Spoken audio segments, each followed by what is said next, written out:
April 19th, 1939, in the holy city of Mashhad, a boy named Sayyid Ali Hosseini Khamenei is born into a modest Shia clerical family. No one could have predicted that this quiet, poetry-loving seminarian would one day become the longest ruling head of state in the modern Middle East, holding near absolute power for nearly 4 decades. He outlasted multiple U.S. presidents, survived assassination attempts, built a regional axis of resistance, and turned Iran into a nuclear threshold state. That remained true until February 28, 2026 changed everything. On that day, in a massive joint U.S. Israeli airstrike on Tehran, Ayatollah Ali Khamenei, supreme leader of the Islamic Republic, was killed at the age of 86. His death marked the end of an era and the beginning of profound uncertainty across the region. Today, we trace the full arc of his life, from seminary student to revolutionary president, supreme leader, and finally, the target of history's most consequential decapitation strike in decades. April 19th, 1939, Mashhad, the holiest city in Iran for Twelver Shia Muslims, home to the magnificent shrine of Imam Reza, the 8th Imam, drawing millions of pilgrims every year. In a cramped 65-square-meter house in one of the poorer quarters of the old city, Sayyid Ali Hosseini Khamenei is born, the second of 8 children to Sayyid Javad Khamenei and Khadijeh Mirdamadi. His father, Javad, was an Azeri-descended cleric and mujtahid, a respected scholar capable of independent legal reasoning, who had studied in Najaf, Iraq, before settling in Mashhad. Though locally esteemed as a teacher and Friday prayer leader, he lived ascetically, insisting the family embrace simplicity. Khamenei later recalled, "My father was a bit of an ascetic. We had a hard life. Sometimes for supper, we had nothing but bread with some raisins.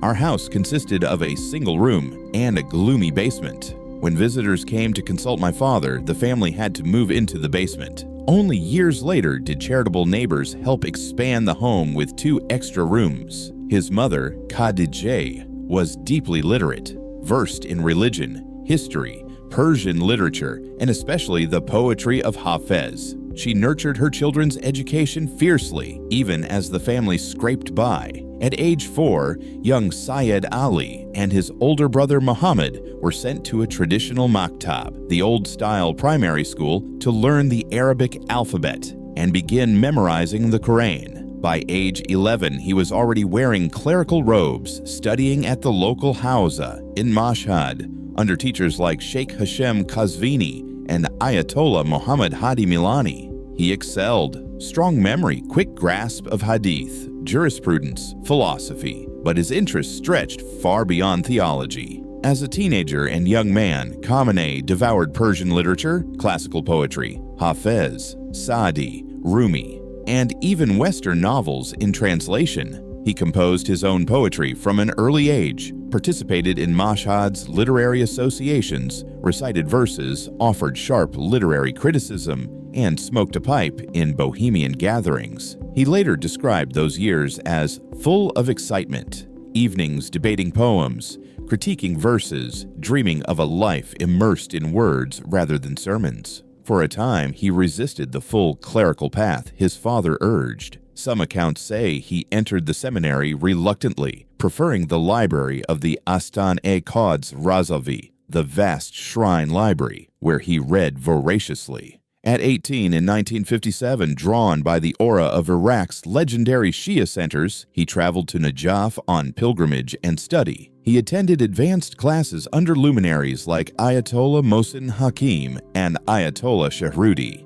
enchanted by the scholarly intensity. But his father, preferring his sons stay closer to home and under Iranian oversight, summoned him back after only a short time. In 1958, obeying family wishes, the 19-year-old resettled in Qom, Iran's premier center of Shia learning, and immersed himself in higher studies from 1958 to 1964. In Qom, everything changed. There, in the Hawza classrooms, he met and studied under Grand Ayatollah Hossein Borjerdi, and crucially, the charismatic, uncompromising Ruhollah Khomeini. Khomeini's lectures were electric, fierce denunciations of the Pahlavi monarchy, Western cultural imperialism, the Shah's white revolution land reforms that threatened clerical power in traditional society, to the young Khamenei, already radicalized by poverty, piety, and poetry's undercurrents of justice. These ideas were fire. Khomeini became mentor, model, and spark.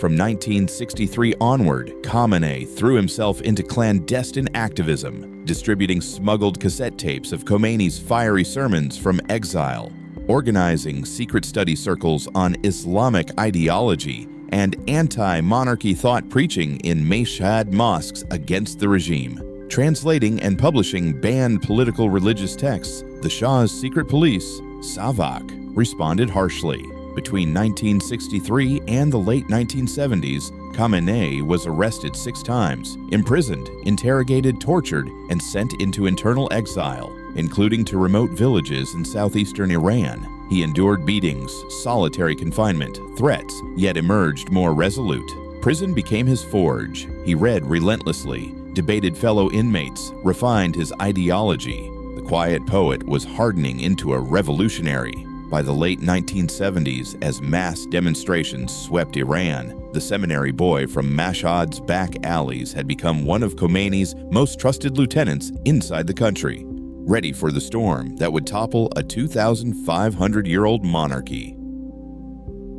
The early 1980s were the most chaotic and bloody chapter of the young Islamic Republic. Revolutionary fervor had toppled the Shah, but the new regime faced enemies on all sides: monarchist remnants, leftist guerrillas, ethnic separatists, and soon, a full-scale invasion from Iraq.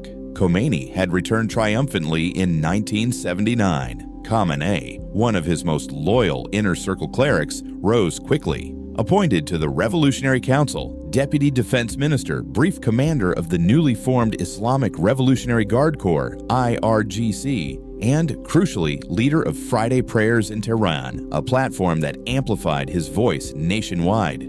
But power came with peril. The revolution was devouring its children. Assassinations targeted top figures almost weekly. June 27, 1981, Abu Zar Mosque, southern Tehran. Khamenei, then a key revolutionary figure and emerging presidential contender, has just finished leading noon prayers and is delivering a sermon, fielding questions from the congregation. A young man, described later as medium height, curly hair, bearded, wearing a checkered coat, approaches the podium and places a tape recorder in front of him to record the speech. He presses play. For about a minute, the recorder plays normally. Then a high-pitched whistle erupts, and the bomb detonates point blank. Shrapnel tears into Khamenei's upper body. His right arm is shredded, bones shattered, nerves destroyed, lungs punctured, vocal cords damaged, chest riddled with fragments. The device splits in two. Inside, investigators later find scrawled in Persian,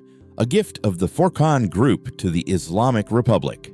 The Furqan Group, a small radical anti-clerical Islamist faction that had already assassinated several Khomeini aides, claimed responsibility in the chaos. Khamenei is rushed to Baharlu Hospital. Doctors fight for hours to save him. Many believe he won't survive the night. His right hand is mangled beyond repair. Permanent paralysis sets in. Speech is impaired for months from vocal cord damage. Breathing remains labored from lung injuries. Yet, he clings to life. In the hospital bed, he reportedly tells visitors, "I won't need the hand. It would suffice if my brain and tongue work." The attack leaves a lifelong mark, literally. From that day forward, Khamenei almost always conceals his right hand beneath his clerical cloak or robe in public appearances, a subtle but constant reminder of vulnerability turned into defiance. The near-death experience hardens him irreversibly. From that point forward, his approach toward perceived enemies became markedly harder. Barely 4 months later, tragedy strikes again. President Mohammad Ali Rajai and Prime Minister Mohammad Javad Bahonar are killed in a massive bomb at the Islamic Republic Party headquarters, August 30th, 1981, blamed on the Mujahideen-e-Khalq, MEK. The regime needs stability. Khamenei, the still recovering arm in sling, is nominated. October 2, 1981, he wins the presidency in a near uncontested election with over 95% of the vote. At age 42, he becomes Iran's third president since the revolution and the first to serve 2 full terms, 1981 to 1989. His entire presidency unfolds under the shadow of the Iran-Iraq War, one of the longest conventional wars of the 20th century. Iraq's Saddam Hussein had invaded in September 1980, expecting a quick victory against a post-revolutionary Iran in disarray. Instead, he ignited a grinding war of attrition, trench warfare, missile barrages on cities, chemical weapon attacks, over 1 million dead on both sides. Khamenei becomes a wartime president in the most literal sense. He makes repeated frontline visits to Avaz, Khorramshahr, the Fa Peninsula, addressing volunteer Basij fighters, Revolutionary Guards commanders, consoling the wounded. These trips forge unbreakable bonds with the IRGC. The Guard, originally a revolutionary militia to protect the regime internally, evolves under war pressure into Iran's most effective and loyal fighting force. Khamenei champions its expansion, seeing in it the purest embodiment of revolutionary zeal. He witnesses horrors firsthand: Iraqi chemical barrages on Halabja and Iranian troops, economic strangulation from sanctions and oil field destruction, nightly air raid sirens in Tehran, families digging through rubble for loved ones. As president, he has limited executive power under Khomeini's supreme authority, but he uses his role to rally morale, coordinate war efforts with Prime Minister Mir Hossein Mousavi, and push for resistance as national identity. The war ends in stalemate in 1988. Iran accepts a UN ceasefire, exhausted and devastated. But for Khamenei, the experience cements 2 lifelong convictions. 1. The IRGC is the regime's indispensable shield, his personal power base for decades to come. 2. Mercy toward perceived enemies is weakness. Total defiance, even at immense cost, is the only path to survival. By 1989, as Khomeini's health fails, the wounded poet-turned-revolutionary has become a battle-hardened survivor, positioned, almost by accident of history, to inherit the supreme mantle. The hand that once held a pen now stays hidden, but the will it once symbolized has only grown stronger. June 3, 1989, Ruhollah Khomeini, the revolutionary imam who birthed the Islamic Republic, dies at 86. Iran plunges into mourning and crisis. Millions flood Tehran streets for the funeral, the largest in history. The regime faces an existential question: who succeeds the irreplaceable founder? Khomeini's designated heir, Grand Ayatollah Hosseini Ali Khamenei, had been dismissed the year before for criticizing mass executions of political prisoners. No clear successor exists. The 1989 Constitution still requires the supreme leader to be a marja, a grand ayatollah, a source of emulation at the pinnacle of Shia scholarship. The Assembly of Experts, 86 senior clerics elected to choose and supervise the leader, convenes urgently on June 4th. Debate rages. Names float: conservative heavyweights, senior marjas. But behind closed doors, key insiders, including then-Speaker Akbar Hashemi Rafsanjani, push a surprise: Ali Khamenei. At 50, Khamenei is young, mid-ranking president during the war, but lacking towering religious credentials or mass charisma. Many see him as safe, moderate, loyal, controllable. Rafsanjani reportedly believes he'll be a figurehead, while real power flows through the presidency and clergy networks. In an emotionally charged session, Khamenei is elected acting supreme leader with 60 out of 86 votes. Footage later released shows him visibly shaken, tears in his eyes, protesting humbly, "My nomination should make us all cry tears of blood." He accepts reluctantly, insisting it's provisional. But the Constitution blocks permanence. He isn't a marja. Solution: amend it.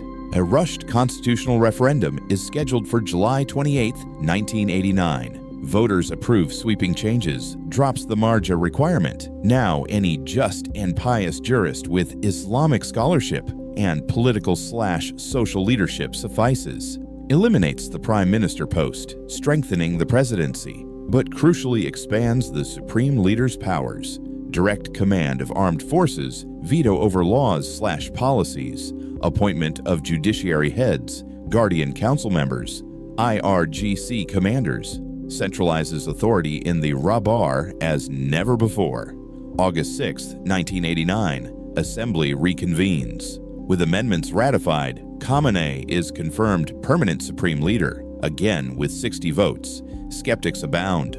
Western analysts call him a placeholder.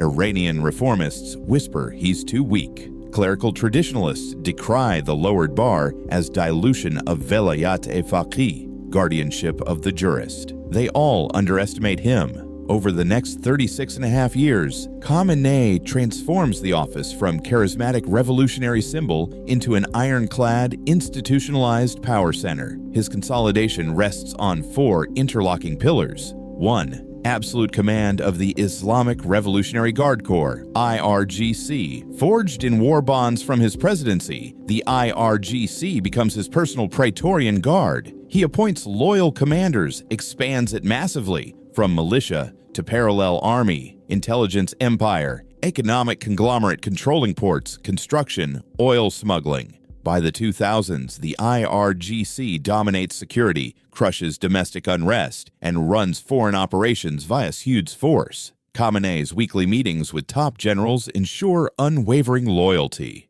Dissenters are purged quietly. 2. Control of the Guardian Council and electoral engineering. He appoints half the 12-member Guardian Council.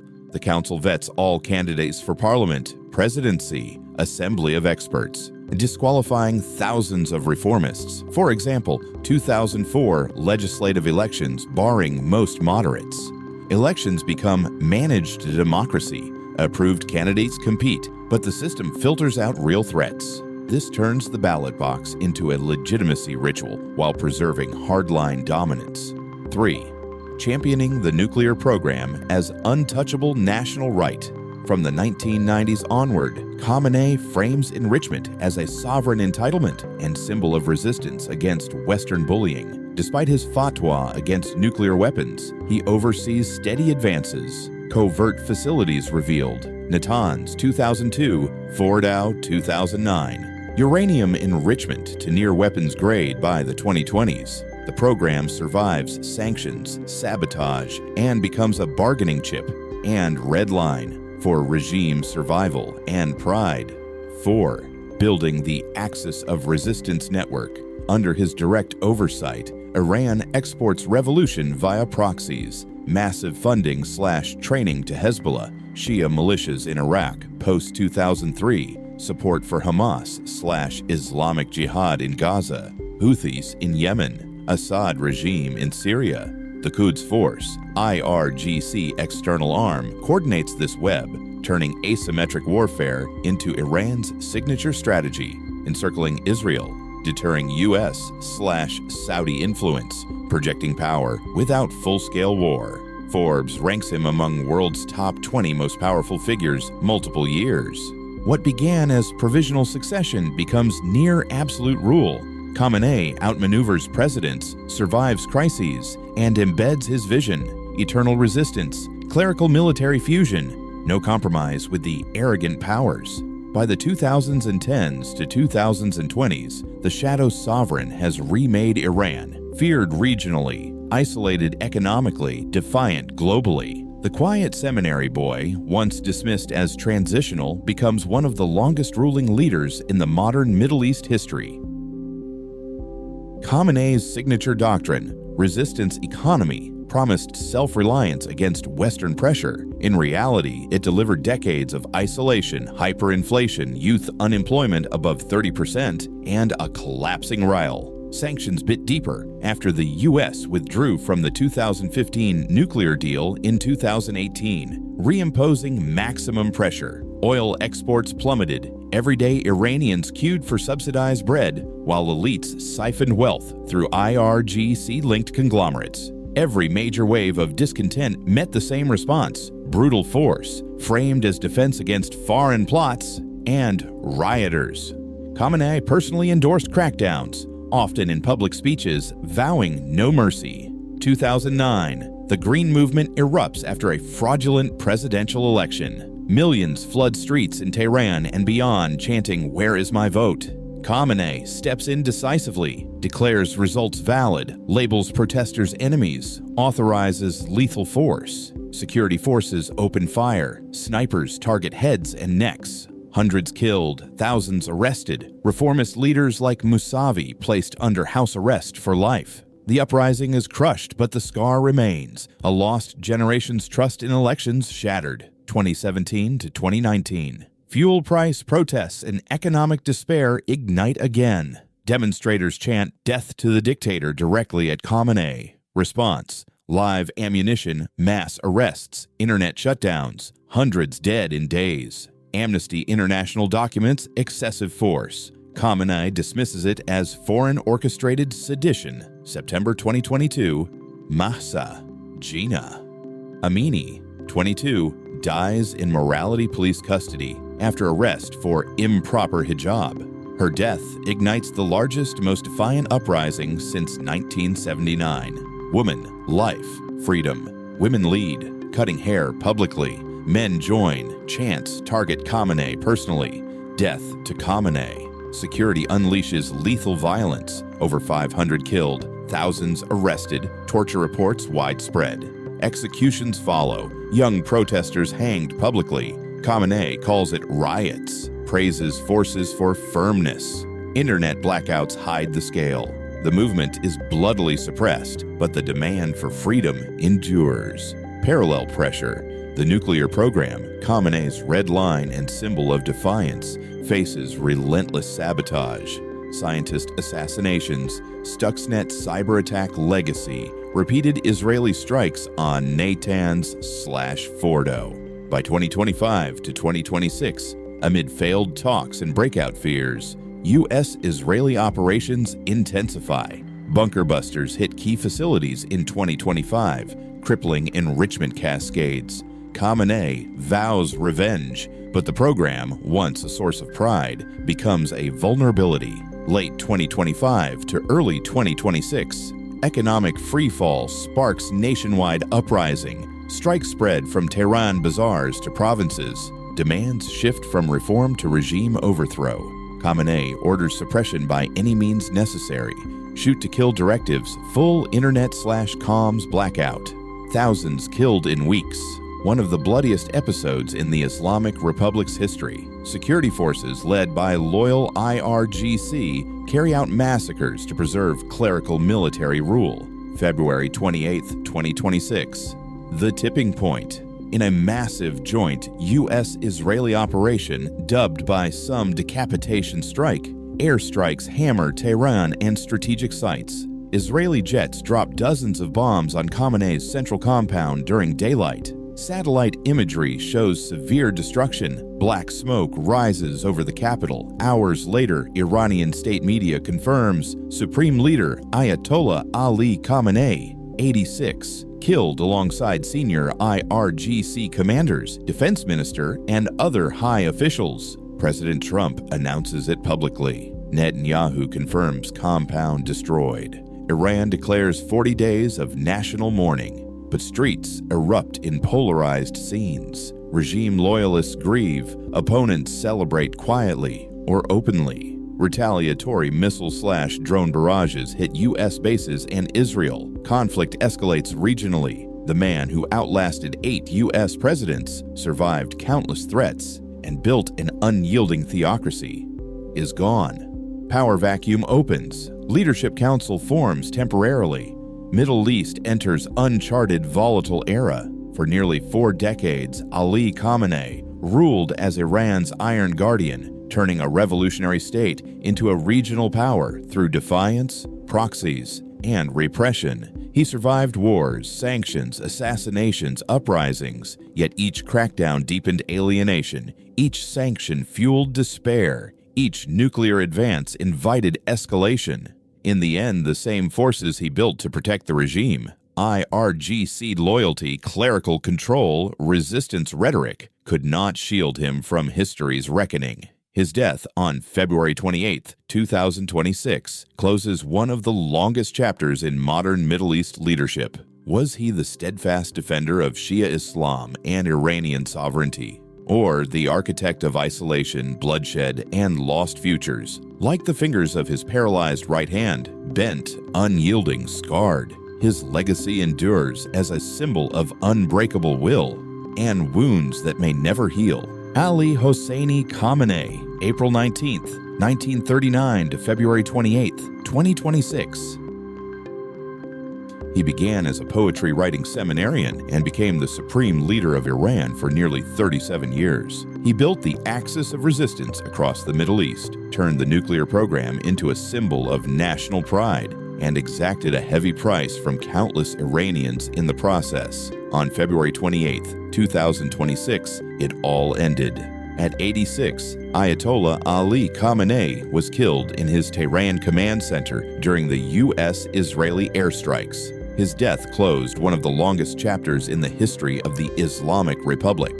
How will history remember him? As the steadfast guardian of the revolution, or as the iron-fisted architect of repression and isolation? Perhaps like the fingers of his permanently paralyzed right hand, bent, unyielding, scarred, his legacy is one of unbreakable will and wounds that may never heal.